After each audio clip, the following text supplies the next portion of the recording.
निकालता है वो कफ नहीं है। ओके। तो ये जान लीजिए कि कफ का मतलब है एक शरीर का अहम हिस्सा, हमारा शरीर को ठीक रखने के। तो इसका अगर प्रभाव बढ़ जाएगा तो सबसे पहले क्या होता है, वजन बढ़ जाता है। ओके। क्या होता है, वजन बढ़ जाता है। नेक्स्ट, ये व्यक्ति को जल्दी उसको ठंड पकड़ लेते हैं, मतलब सर्दी और जुकाम। लिखो, जिसको बार बार सर्दी और जुकाम के शिकायत होते हैं, मतलब उसका कफ, शरीर में कफ का जो ये है प्रभाव है वो ज्यादा है। ठीक है।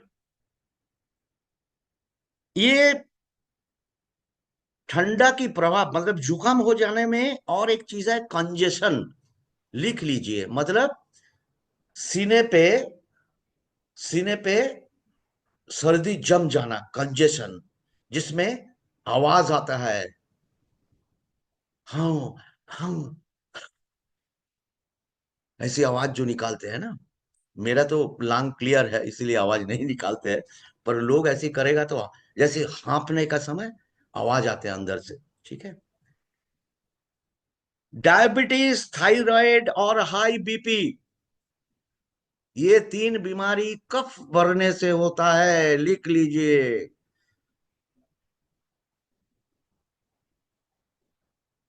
कौन कौन सी बीमारी, डायबिटीज, थायराइड और हाई बीपी। और ये थायराइड बोले तो खास करके हाइपोथायरॉयडिज्म, मतलब थायराइड दो किस्म का होता है। एक है मोटा वाला थायराइड और एक है सूखा वाला थायराइड। एक में दुबला पतला हो जाता है और एक में मोटापा आ जाता है। ये मोटापा आ जाने वाला थायराइड को बात होता है वातावरण जाने से हाइपोथायरॉयडिज्म होता है। चलेगा? मेरा आवाज आ रहा है?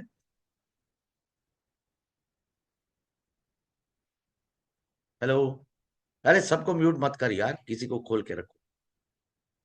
ठीक है। फिर क्या है, हार्ट की बीमारी।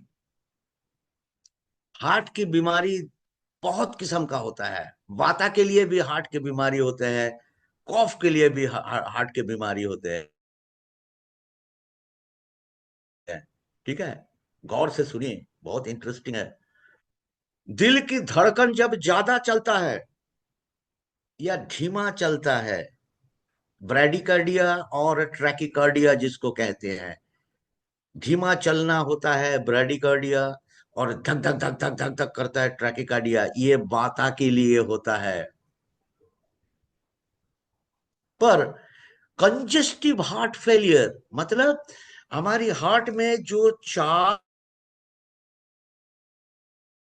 जो कमरा है, उस कमरे में खून आने जाने का जो तरीका, उसमें गड़बड़ होता है, कंजेशन हो जाता है।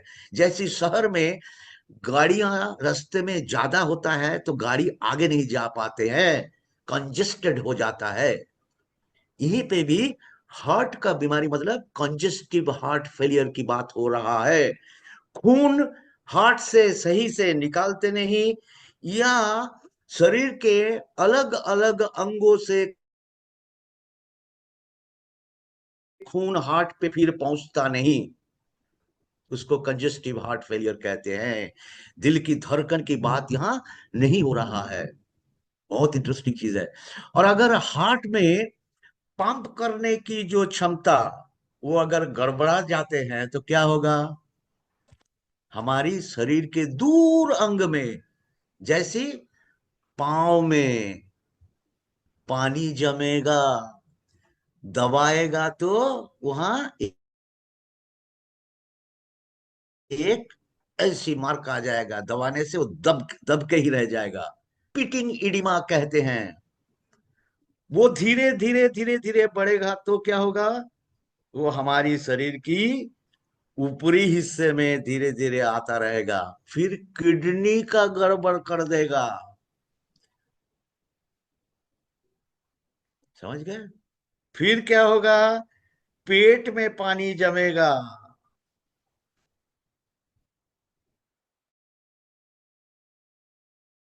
समझ गए? तो कंजेस्टिव हार्ट फेलियर, शरीर में वाता बढ़ जाने से जितने ट्यूमर होता है ना, ट्यूमर बनता है वाता के कारण।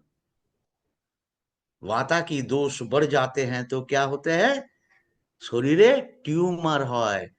तरह तरह जगह में, यहीं पे ट्यूमर हो गया, यहीं पे ट्यूमर हो गया, महिलाओं की बच्चादानी में ट्यूमर हो गया, किसी का पेट में ट्यूमर हो गया। कैंसर का बात नहीं कर रहे हैं, ट्यूमर का बात कर रहे हैं, क्योंकि ट्यूमर दो किस्म का होता है। एक कैंसर वाली ट्यूमर होता है जिसको कार्सिनोजेनिक ट्यूमर कहते हैं, और एक किस्म का कैंसर है जिसको बिनाइन ट्यूमर कहते हैं। और एक किस्म का ट्यूमर है जिसको बिनाइन ट्यूमर कहते हैं, और वो नॉन कार्सिनोजेनिक होता है, मतलब कैंसर वाला नहीं है। हम ट्यूमर की बात करते हैं। ठीक है, कोई भी हो सकता है, वो कैंसर वाला ट्यूमर भी हो सकता है और बिनाइन ट्यूमर भी हो सकते हैं। वाता अगर बढ़ जाते हैं शरीर में, तो ये व्यक्ति बहुत समय लेके पॉटी करते हैं। वो जो पायखाना करने जाते हैं ना, टट्टी करने, देखोगे कोई व्यक्ति घुसते हैं, फटक से 5 मिनट 3 मिनट में रेडी होके निकल आते हैं, और कोई कोई व्यक्ति जाके बैठ गया, साला पूरा रामायण पूरा खत्म हो जाएगा, फिर उसका पायखाना खत्म नहीं होगा, क्योंकि उसका मल बहुत धीरे धीरे निकालते हैं, और मल चिपचिपा होता है। देखो वाता में क्या होता है, वाता और पित्ता में, गौर से सुनो, उसमें कब्ज होते हैं। यहाँ कब्ज नहीं होता है, मल निकालते हैं, चिपचिपा होता है, मल कीचड़ कीचड़ जैसे होते हैं, आराम से निकालते हैं।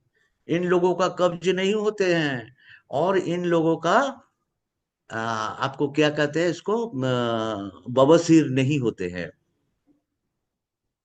समझ गए? कितना इंटरेस्टिंग। आज से 5,000 साल पहले लोग ये सारी चीज को कितनी गौर से, कितनी बारीकी से ऑब्जर्व किया है, और कितनी बारीकी से हर चीज को लिख के गए हैं। इन लोगों का चेहरा थोड़ा सा भारी होता है, मोटापा, पहले ही बोला, वजन बढ़ते हैं, मोटापा, और ये आलसी होते हैं, अलस प्रकृति के होता है, अलसी। ठीक है? शरीर के अंग अंग में पानी जम जाते हैं। मैंने अभी बोला ना, कंजेस्टिव हार्ट फेलियर, मतलब हार्ट जो पंप करके खून को दूर भेजता है, और वही पंप करके वो खून को फिर हार्ट में ले आते हैं। तो ये कंजेस्टिव हार्ट फेलियर होने से क्या होगा, मैं अभी बोला, हमारी शरीर के दूर हिस्से में, पांव की तलवे में, पांव की जो ये है, जोड़ है, वहां पे, ठीक है, ये सब सारी जगह पे क्या होगा, पानी जमेगा। और ये अगर बीमारी को ठीक नहीं करेगा, हार्ट को पंपिंग प्रॉपर्टी को नहीं बढ़ाएगा, तो क्या होगा, पानी धीरे धीरे ऊपर उठेगा, और हमारा किडनी को बिठा देगा, पेशाब कम होगा, किडनी का फंक्शन कम होगा, और हमारी पेट में पानी जमेगा, जिसको जलोदर कहते हैं, उदरी, एसाइटिस। और ये और भी आप इसको बढ़ने दोगे तो पूरा शरीर में पानी भर जाएगा, आंख के नीचे तक भी दबाने से दब जाएगा, हमारी चेहरे पे कहीं पे दबाओगा ना, यहाँ पे दब जाएगा। इसको कहते हैं एनासरका। एसाइटिस मतलब पेट तक पानी जमना, पूरा शरीर में पानी जम जाएगा, हाथ में भी दबाएगा तो, ये दबाते हैं, ये दब के रहे, देखो अभी तो दबते नहीं है यहाँ। समझ गए? इसको एनासर का कहते हैं, जलोदर, जलोदरी। जो लोग बहुत दारू पीते हैं, ऐसा पेशेंट अगर आपको पास आएगा ना, तो जान लो कि इन्होंने शरीर में वाता की बीमारी, वाता से होने वाला बीमारी को बढ़ा लिया है। मतलब वाता की जो दोष, वो भयंकर काम करता है, इसीलिए उसका पेट में पानी जम गया, सिरोसिस हो गया। ठीक है। और उसका साथ साथ इनका लंग में, जैसे बोला कंजेशन होता है, लंग में क्या होता है, बलगम बहुत जमते हैं, और बहुत आवाज वाले खांसी होते हैं। जैसे बिलायती कुत्ता जो भूखते हैं ना, एल्सेशियन, वैसे उसका खांसी होगा, और साथ में आवाज भी निकलेगा। ठीक है। और इन लोगों का नींद बहुत अच्छा होता है। ठीक है। उसको उठाना है तो धकल धकल के उठाना पड़ता है। जैसे वाता लोगों को मैं आपको याद दिला देता हूं, वाता वाले लोगों को नींद बहुत पतला होता है, और वो अनन फनन सपना भी देखता है। पित्त वाले लोगों का भी नींद थोड़ा पतला होता है, और बहुत सुबह उठ जाते हैं। नींद की समय भी कम होता है वाता पित्त वाला लोगों का। पर जो ये कफ वाला लोग है ना, उनका नींद तो बड़ी आराम की होती है, धक्का मार मार के उठाना पड़ता है। ठीक है। इनका और एक भी बीमारी होते हैं, साइनस। आप लोग लिखते हैं क्या, नहीं लिखते हैं? ये भाई रिकॉर्डिंग का चक्कर बंद कर यार, ये कभी नहीं सुनते हैं, हमको सब मालूम है, कोई नहीं सुनते हैं। I know everything. आप लोग ये खत्म हो जाएगा, रील देखोगे बैठ के, वो भी मालूम है। देखो, ये मंजू दीदी लिख रहा है, यस यस दीदी, मैं ये छोटा छोटा वो थंबनेल का फोटो आता है, अरे वाह, कागज दिखाते हैं, लिखता कहाँ है? गलत। ए शिवम, तेरा गर्दन नीचे तरफ होना चाहिए, तेरा गर्दन कैमरे का तरफ क्यों है? बदमाश। देखो, सुब्रत जी भी लिखते हैं, हमारा प्रियोव्रत जी भी लिखते हैं, है ना? लिखो लिखो, ये काम आएगा रे भाई। फनी, तुम्हारा ये ऑन करना भाई, तुम्हारा वीडियो ऑन कर, देख देख लेते हैं कम से कम। तू तो एलोपैथी बेच बेच के हैरान हो गया, अभी हमारा साथ आ जाओ, हजारों बीमारी ठीक कर देंगे हम लोग। ठीक है। चलिए, साइनस जानते हैं? साइनस, साइनस के कारण सिर में बहुत भयंकर दर्द होता है। हमारा साइनस का रीजन क्या है, मैं चश्मा खोल के आपको दिखाते हैं, देख लीजिए मेरे तरफ। ये जो हिस्सा है, और इसका जो चश्मे वाला जो चश्मा का जो एरिया है, और नाक की थोड़ा सा हिस्सा होता है हमारा साइनस का एरिया। इसका आसपास की थोड़ा सा ले लेते हैं। ये साइनस में कफ इकट्ठा होता है, बलगम, और बहुत पुराना हो जाता है, और इसके लिए भयंकर दर्द होता है इन लोगों को। साइनस वाले लोगों का जो दर्द होता है ना, बहुत भयंकर है भाई। समझ गए? तो वाता बढ़ जाने से साइनस भी होता है। ठीक है। पित्त पाथरी, पित्त में पत्थर होता है वाता बढ़ने से, लिख लीजिए, पित्त पाथरी मतलब गॉल स्टोन, पित्त पाथरी। मोतियाबिंद होते हैं वाता बढ़ने से। मोतियाबिंद माने चोखे छानी पड़ा, जो काटने का जरूरत होता है, पक जाएगा तो ऑपरेशन होता है, लायंस क्लब में फ्री में होता है। समझ गए? मोतियाबिंद इसको कहते हैं। चोखे छानी, ग्लूकोमा, ये सब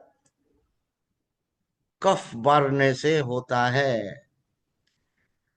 जिन लोग ज्यादा खाने का आदत है, बहुत खाते हैं, उनको भी क्या होता है, वाता का प्रकोप ज्यादा है। बहुत लोग देखोगे आप, खाते हैं, बड़ी नाप नाप के खाते हैं, हिसाब से खाते हैं। कुछ लोग हैं, कुछ भी दे दो खा लेते हैं, मतलब उसको वो वाता में प्रभावित है, ओवर ईटिंग होता है। इन लोगों को चरित्र होता है आधिकारिक रवैया वाला, थोड़ा दिखाता है कि हम आधिकारिक। आधिकारिक दिखाते हैं, हम आधिकारिक रवैया दिखाते हैं। মানে আমি কোনো कलेक्टर, আমি কোনো एसपी, আমি मैजिस्ट्रेट, हम वीडियो है जानते हैं। और ये दिखा गया, आप लोग यकीन मानो, जितने अच्छे अच्छे आधिकारिक लोग होते हैं ना, माने वाकई वो जो आधिकारिक होते हैं, जो पास होके वो जो यूपीएससी देता है, हाँ, और ये जो आईएएस आईपीएस जो लोग पास करते हैं ना, इसका 90% होता है बाता वाला लोग, यकीन मानिए। क्योंकि इसका अंदर साहस थोड़ा ज्यादा होता है, हिम्मत थोड़ा ज्यादा होता है। ठीक है। तो इनका जो नहीं होता है, उनका का अंदर भी बाता वाले लोग, उनको आधिकारिक रवैया होते हैं। और वो बहुत पॉजिटिव होता है। पॉजिटिव मतलब ये बिस्तर मेरा है, गाड़ी मेरा है, ये घर मेरा है, बीवी मेरा है, बच्चे मेरा है, मेरा मेरा मेरा मेरा। पॉजिटिवनेस बहुत ज्यादा होते हैं। ठीक है। तो ये जो बीमारियां का बातें किए हैं हमने, ये सारे चीज हम बताए हैं। हमारी एक पौधा, एक टैबलेट है जिसको आपको उसके बारे में जानकारी देने के लिए, वो है पुनर्नवा। लिख लीजिए, ये पुनर्नवा। जितने बीमारी का बारे में हम बात किए हैं, ये सारे बीमारियां पुनर्नवा देने से आपको बहुत अच्छा काम मिलेगा। पुनर्नवा का मतलब है renew.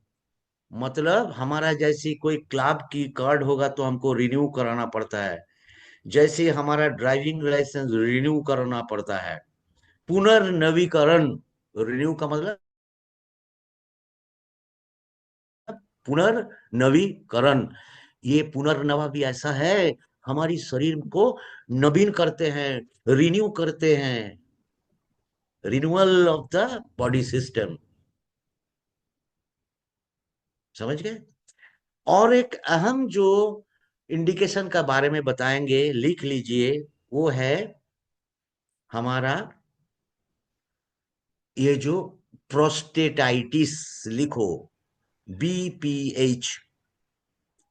B for Bombay, P for Patna, H for Hyderabad.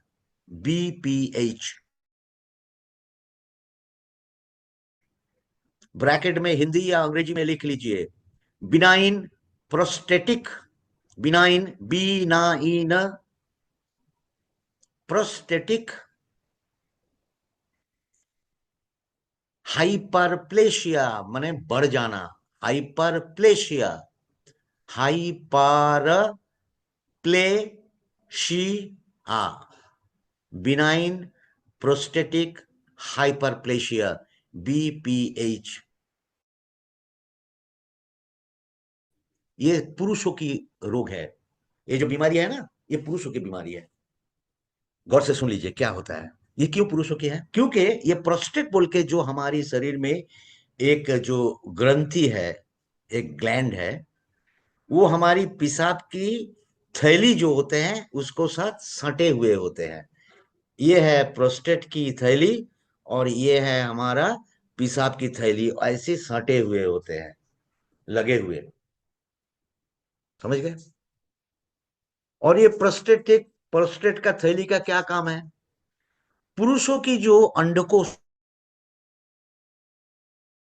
होते हैं, वो अंडकोश में शुक्राणु तैयार होते हैं। कहाँ पे? पुरुषों की अंडकोश में। और ये दो छोटे छोटे नाली के माध्यम से ये शुक्राणु जब तैयार हो जाते हैं ना, वो आके ये प्रोस्टेट की थैली में आके बैठ जाते हैं। ठीक है। और ये थैली का अंदर एक फ्लूइड, एक जलीय, एक तरल वस्तु रहते हैं, उसको कहते हैं सीमेंटिक फ्लूइड। इसको क्या कहते हैं? सीमेंटिक। सीमेंट मतलब वो दीवार बनाने वाला सीमेंट नहीं है। ये एस से इसको ACMENTIC, सीमेंटिक फ्लूइड। और ये शुक्राणु धीरे धीरे आके वही फ्लूइड में जमा होते हैं। जब हमारे पुरुषों की वो प्रोस्टेट की थैली भर जाते हैं, भर्ती हो जाते हैं, तब क्या होता है, वो निकालते हैं किसके रूप पे, विरज के रूप पे, सीमेंट की रूप पे, इसलिए सीमेंटिक फ्लूइड कहते हैं। सीमेंट मतलब विरज, SEMEN। ठीक है। अभी क्या होता है जानते हैं, ये बीमारी नॉर्मली जनरली 40-45 साल की कम उम्र वाले लोगों को नहीं होता है। 30-35 से आजकल तो शुरू हो गया है, क्योंकि ये जो बाहर की जो मिलावटी खाना, फास्ट फूड, ये सब खाने से कुछ कुछ कुछ पुरुषों की 30-35 में भी शुरू हो जाते हैं। क्या होता है, हाइपरप्लेशिया, मतलब ये प्रोस्टेट का थैली बढ़ जाता है, उसका दीवार बढ़ जाते हैं, और वो पेशाब की नाली को चिपक देता है। मान लो कि ये पेशाब की नाली है और ये बढ़ गया, ये इसको चिपक दिया, एकदम अटक दिया, इसीलिए पेशाब नहीं होते हैं, और बार बार पेशाब करना पड़ता है। रात में 4 बार 5 बार पेशाब करने जाते हैं, दिन में पेशाब लगते हैं भयंकर, रुक नहीं पाते हैं, पर जाएगा तो थोड़ा सा पेशाब होता है, बाकी थैली में बंद रह जाते हैं। समझ गए, ये बीपीएच का सिम्टम है। यकीन मानिए, भारत देश में एडल्ट पुरुषों, जो 35-40 का ऊपर जिसका एज है, ऐसे लोगों को में करीब 35 से 40% लोगों को ये बीमारी हुआ है। Already they are suffering from BPH. Benign prostatic hyperplasia अगर ठीक से इलाज नहीं होते हैं, तो ये धीरे धीरे कैंसर की तरफ चले जाते हैं। क्या हो जाता है, कैंसर की तरफ, प्रोस्टेट कैंसर, और ये जानलेवा बीमारी है। प्रोस्टेट कैंसर कैसे हुआ कि नहीं हुआ, कैसे समझोगे, अगर पेशाब के साथ खून निकालते हैं तो ये कैंसर की एकदम प्राथमिक लक्षण है। पहले तो पेशाब निकालना तकलीफ होता है, थोड़ा थोड़ा निकालते हैं, बार बार जाते हैं, पेशाब लगने से वो रुक नहीं पाते हैं, पर पूरा नहीं निकालते हैं, और कुछ दिन का बाद इसको इलाज नहीं किया जाते हैं तो क्या होता है, पेशाब के साथ खून निकालना शुरू हो जाते हैं, जिसको कहते हैं हिमैचूरिया, मेडिकल टर्म है ये, हिमैचूरिया। हिमैचूरिया कैंसर की प्राथमिक लक्षण है, और ये जानलेवा बीमारी है। हमारा जो पुनर्नवा है, उनका साथ अगर नोनी ड्रॉप मिला दिया जाता है, तो बीपीएच में कैंसर हो गया, उसको लिए नहीं, खून निकालना शुरू हो गया, ये ग्रेड 3 बन गया, खून निकालना शुरू हो जाना, उसके लिए नहीं। पर शुरुआत में ग्रेड 1 एंड ग्रेड 2 बीपीएच में, यकीन मानिए, आप सीना ठोक के पुनर्नवा सुबह दोपहर शाम और नोनी ड्रॉप 10 बूंद करके दिन में 3 बार, ये मैजिक रिजल्ट देता है। 15-20 दिन में पेशेंट बोलेगा कि मेरा पूरा पेशाब की थैली निकालते हैं, पूरा पेशाब की थैली खाली हो जाते हैं, आराम से पेशाब होते हैं। समझ गए, बीपीएच। अगर आप लोगों के पास ये पेशेंट आते हैं, तो आप अच्छा से गौर कीजिए, मैं जो बताया ये बार बार पढ़िए या सुनिए, और आप उसको इलाज दीजिए, सीना ठोक के पूछिए, खून निकालना शुरू हुआ क्या पेशाब के साथ, अगर वो ना बोलते हैं तो 100% क्योर रेट, 100% क्योर रेट है बीपीएच में। किडनी में समस्या, बहुत अच्छा काम करेगा। जलोदर, पेट में पानी जमे हैं, बहुत अच्छा काम करेगा। कंजेस्टिव हार्ट फेलियर, पुनर्नवा सुबह दोपहर शाम, डॉक्टर जो दिया दिया, एलोपैथी दिया दिया, उसको माना मत करो। ठीक है, बीटा ब्लॉकर वगैरह देते हैं, वो माना मत करो, खाने दो, पर उसका साथ पुनर्नवा जोड़ दो, मैजिक काम करेगा। घुटने में पानी, पाँव में, पाँव की वो जो जोड़ में, पाँव की जो तलवे के जोड़ जो होता है, एंकल, एंकल एडिमा, पुनर्नवा सुबह दोपहर शाम, ठीक है, बहुत अच्छा काम होगा। किसी का अगर कोई सवाल है तो पूछ सकते हैं। मोतियाबिंद बहुत अच्छा काम करेगा, पुनर्नवा सुबह दोपहर शाम। চোখে ছানি পড়লে অপারেশন করতে অনেক দেরি হয়ে जाবে তখন, মানে एक्चुअली जो जिन लोगों का आंख में जो मोतियाबिंद होता है ना, छानी आ जाता है, तो डॉक्टर बोलेगा कि आपको और 6 महीने इंतजार करना पड़ेगा, ठीक से पकेगा तो कटेगा। आप उसको बोलिए 6 महीना आप पुनर्नवा खाइए, उसका और 1 साल ले लेगा। डॉक्टर बोलेगा अरे आपका तो अभी पका ही नहीं, 1 साल बाद करिए। ऑपरेशन होने में बहुत देर होगा, मतलब ऑपरेशन धीरे धीरे पोस्टपोन्ड होता रहेगा, है ना। तो चलिए, एनी क्वेश्चन, एनीबॉडी, सबको ओपन कर दो। शिव जी, ओके ओके दादाजी।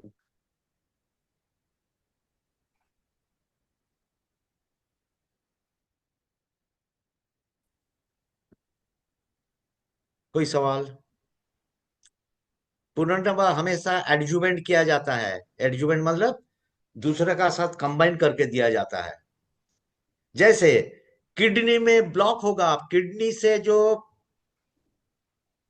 पाइप निकालता है पेशाब निकालने का, जो यूरेथ्रा होता है, यूरेथ्रा नहीं उसको टिब्यूल होता है, जो रिनल टिब्यूल, उसमें अगर ब्लॉक होगा तो पुनर्नवा का साथ आप उसको फ्लैक्सीड दीजिए। उसका जो ब्लॉक है छोटा सा जो कुछ हुआ है वो पूरा हट जाएगा। अच्छा काम होता है। बोलिए, कोई सवाल? Anybody, any question?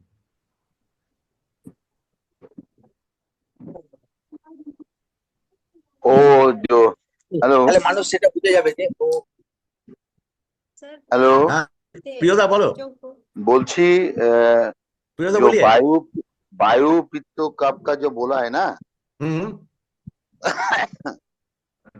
ये जो कफ का जो लक्षण होता है, वातों हम्म का जो लक्षण होता है, हम्म पित्त वाली लक्षण होता है, पित्त का हम्म। लक्षण नहीं बताया अभी तक। अभी नहीं। बातों का बोल के उसमें हम्म। से जो बीमारियां होता है, वो अच्छा अच्छा। बीमारी का किससे ठीक होता है वही उसी का बोला है। हाँ, तो एक्चुअली। हमको जानकारी ये चाहिए, वायु कफ एंड पित्तों का ये जो वाता डिसबैलेंस वाले होता का। है, हाँ, हाँ वातावरण का हाँ जो डिसबैलेंस होता है, हाँ ये इसको जानकारी कैसे हम ले लेंगे कोई बीमार लोग को देख के और कि उसमें सोमवार, वायु का। सोमवार, ये आने वाले सोमवार में हम वाता के ऊपर हम विस्तार से चर्चा करेंगे। क्या दिक्कत है? अच्छा अच्छा अच्छा, ठीक है। ठीक है। हाँ, तो पित्त के ऊपर उसके बाद। पित्त के ऊपर अलग से कर देंगे। ठीक है। ठीक है। Okay okay. Okay, great. चलिए, एनी क्वेश्चन? सर मैं जानना चाहती हूँ हाँ, कि बोलिए। जैसे हमारे बच्चे को खांसी रहती है और हाँ। उसको इस तरह की खांसी रहती है कि हम्म मतलब ऐसा लगता है उसके गले में कुछ फंसा हुआ है। हम्म और मैं उसको कफ सिरप भी दे रही हूँ, हम्म लेकिन मतलब तो मिलता है, थोड़ा बहुत ही रिलीफ मिलता है। और उसके लिए हमने डॉक्टर को भी दिखाया था तो उसे हम्म। पूरी कंप्लीट रिलीफ नहीं मिला। तो अच्छा। इसको हमें क्या देना है सर? हाँ, बहुत बहुत अच्छा सवाल पूछा। देखिए, क्या बोल रहा है कि बच्चा का खांसी हो रहा है, कॉफ सिरप का है, लगता है उसका गले में कुछ अटक गए है, कुछ समस्या है। ये क्या है जानते हैं? ये वाता और कफ का कॉम्बिनेशन वाला बीमारी है। वाता और कफ। इसलिए क्या करना पड़ेगा, कॉफ सिरप के साथ मंजू दीदी आपको उनको ब्राह्मी देना पड़ेगा। ब्राह्मी? Yes, Brahmi tablet. कितना उम्र है? सर अभी 9 साल का है। हाँ, 9 साल का है सर। 9 साल। सुबह एक शाम एक। हम क्यों पूछा? डोजेज के लिए पूछा। सुबह एक शाम एक ब्राह्मी। सुबह नींद से उठने के बाद रात में क्या करोगे, आधा कप पानी में, पीने वाला पानी में 2 ब्राह्मी टैबलेट डाल दीजिए। रात भर वो घुल जाएगा। सुबह आधा हिस्सा अच्छा से हिला के पिला दीजिए खाली पेट में, और रात में खाना खाने के पहले खिला पिला दीजिए। 7 दिन कीजिए और उसका साथ उनको कफ सिरप दे दीजिए, मैजिक मतलब रिजल्ट सुबह देखिएगा। सुबह दोनों पानी में भिगा दें, शाम को एक साथ देनी है दोनों? नहीं नहीं सर, नहीं है, एक साथ मैं नहीं, रात को भिजाइए, रात को भिजा के सुबह दे दीजिए हाफ, और शाम को दे दीजिए हाफ। एक्चुअली 9 साल की लड़का टैबलेट वो निकाल नहीं पाएगा, इसीलिए मैं आपको सुविधा कर निगल देता है। लेता है। आधा आधा कप पानी में 2 टैबलेट डाल दीजिए, घुल जाएगा, उसको हिला के सुबह आधा हिस्सा और वो ढक्कन लगा के रखिए, रात को आधा हिस्सा खाली पेट में पिला दीजिए, कफ सिरप दे दीजिए। ठीक है? ये आपका बच्चा है क्या? जी सर जी, मेरा ही बच्चा है। किसका है, आपका है? हाँ जी सर, मेरा ही बच्चा आप है। 7 दिन का पहले आप मेरे को फोन करोगे, उसका गले ठीक हो जाएगा। ठीक है? आज आज क्या है, थर्सडे है ना? जी, फर्स्ट है। आप संडे को हमको बताइएगा कि आप वो बच्चा ठीक हो गया है।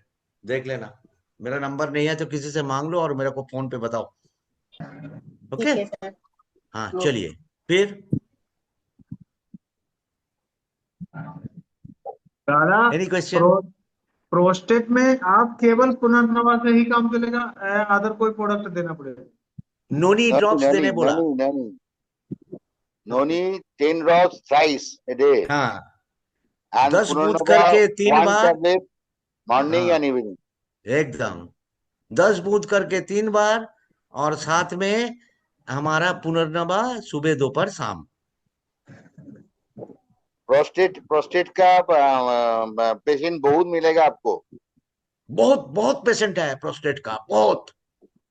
आप वो जैसे दादा बोल रहा है 100% काम करेगा, क्योर हो जाएगा, इसको तो हम देखेंगे ही। मेरे घर में ही तो ज्यादा है ऐसे प्रोस्टेट का प्रॉब्लम। अरे हमारा, हम तो ऑलरेडी किया है, हमारा पास एकदम टेस्टिमोनियल है। हाँ। अभी वो, अभी जिसको दिया है ना, 3-4 महीना खाने के बाद अभी दवाई नहीं मांगता है वो। सच बोल रहा हूँ, वो और वो दवाई ही क्या, नहीं। एलोपैथी दवाई क्या है, वो नाम नाम क्या है? एलोपैथी का हाँ, पता नहीं, वो तरह तरह हाँ, कंपनियां। नहीं नहीं, वो उसका एक कंपोजिशन है, वो सबको हाँ है ना, देता पर है। काम नहीं हाँ, करता है। हेलो, ना सुनो। वो क्या होता है, बीमारी को सप्रेस करके रखता है, क्योर नहीं करते हैं। एलोपैथी तो हाँ, क्यूरेटिव नहीं है ना, वो सप्रेसिव है ना। चलिए आज इतना था, थैंक यू वेरी मच, अच्छा रहिए। और मेरा का व्हाट्सएप में आपको ये प्रोग्राम कैसा लगा थोड़ा सा बताइए। अच्छा एक चीज मेरे को बताइए, तो आप लोग यहाँ कितने लोग हैं? 19 लोग हैं। अच्छा मैं एक चीज पूछता हूँ, मैं जो वीडियो पोस्ट करता हूँ ना, ये जो हमारा कैल्शियम केयर का ऊपर जो वीडियो हम पोस्ट किए हैं, आप लोग क्यों नहीं देखते हैं उसको, शेयर क्यों नहीं करते हैं? वो चैनल को सब्सक्राइब क्यों नहीं करते हैं?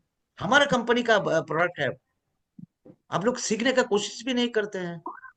वीडियो बनाने का कारण तो वही है, इसलिए मैं भी, जानते हैं, थोड़ा सा इंटरेस्ट हम खो दिए हैं।